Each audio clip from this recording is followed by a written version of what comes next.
The Syracuse Peace Council was founded in 1936 in response to increasing militarism in the U.S. Its activism expanded in the 1960s to fight the threat of nuclear weapons. It has worked against nuclear testing and for the abolition of nuclear weaponry. The Peace Council has conducted a procession commemorating the bombing of Hiroshima and Nagasaki every year for the past 2 decades. A short time ago, an American airplane dropped one bomb on Hiroshima. A bright flash, an explosion at the same time. I could not see an inch ahead.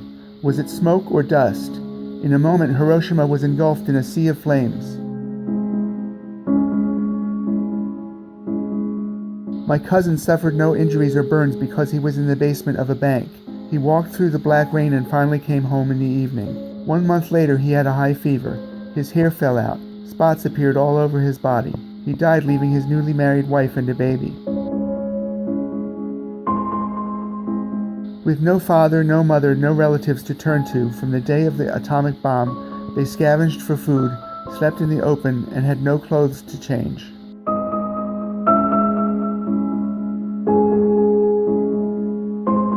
Besides those who died immediately, others exposed to the bomb developed cancers and other symptoms years later. Many spent their lives in and out of hospitals, with huge medical expenses that left their families in poverty. It took 11 years before Hibakusha gained freedom to assemble openly.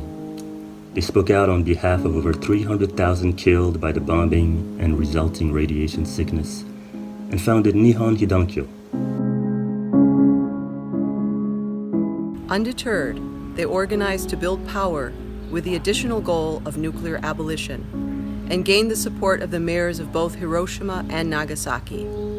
Their demands, through many different administrations, and directed to the International Court of Justice, the U.S. Conference of Mayors, and the UN General Assembly, gathered support from many NGOs and eventually from national governments.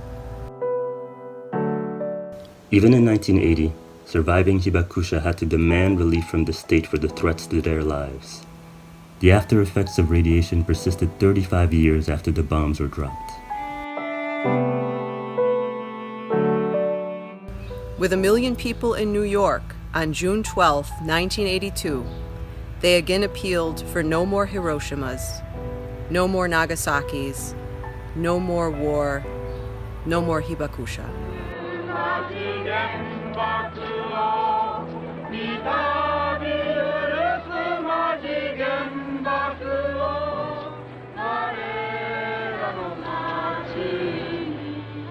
The Hibakusha also told their experiences to children in schools. A child said, "I had seen the A-bombing in some comic books and videos, but today I learned that it is indeed very real. War is terrible." In 1947, the Bulletin of Atomic Scientists created the Doomsday Clock, an icon designed to show how close the world is to nuclear Armageddon. The clock's hands started at 7 minutes before midnight and have varied over the past 73 years from 17 minutes to 2 minutes. In January of 2020, the atomic scientists moved the clock to 100 seconds, the closest it has ever been to midnight. You know, I think part of this is this information about the humanitarian impact of nuclear war is a profoundly inconvenient truth for the 9 states that want to maintain nuclear arsenals. They don't like to talk about this. And in fact, the Oslo Conference in 2013 was the first time that there has ever been an international government-level conference to look at what actually happens if the weapons are used. Prior to that, the conversation about nuclear war was all couched in very abstract terms, sort of game theory. You know, if we have these weapons, they'll have those weapons, and we'll deter each other, and so on. And no one has wanted to talk about what happens if the weapons are actually used, because the only conclusion you can draw, if you look at that data, is that these weapons are too dangerous to exist. In 2017, American activists created the Back from the Brink campaign to promote specific steps the United States can take to reduce the threat of nuclear disaster. The campaign has 5 points. The first 3 are contained in legislation already introduced in Congress. These bills, when enacted, would renounce the option of using nuclear weapons first, remove the president's sole unchecked authority to order a nuclear attack, and take U.S. nuclear weapons off of hair-trigger alert.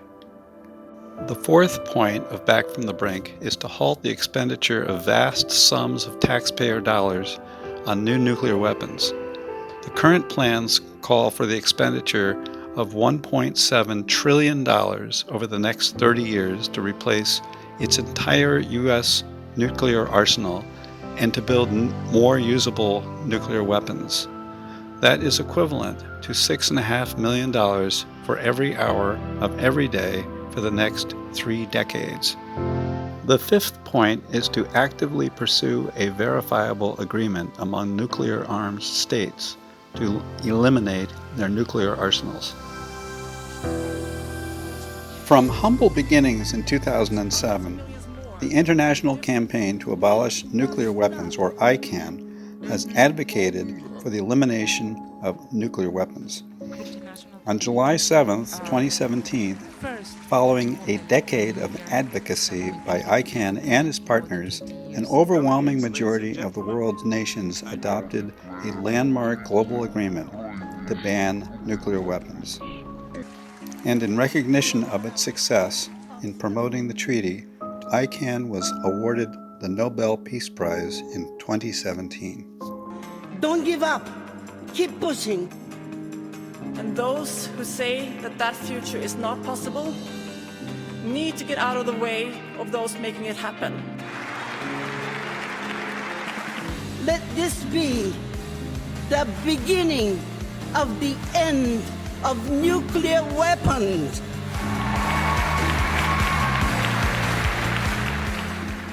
The Back from the Brink campaign has been endorsed by the U.S. Conference of Mayors, 44 municipalities, and over 200 faith-based, peace, environmental, and other organizations across the United States and around the world.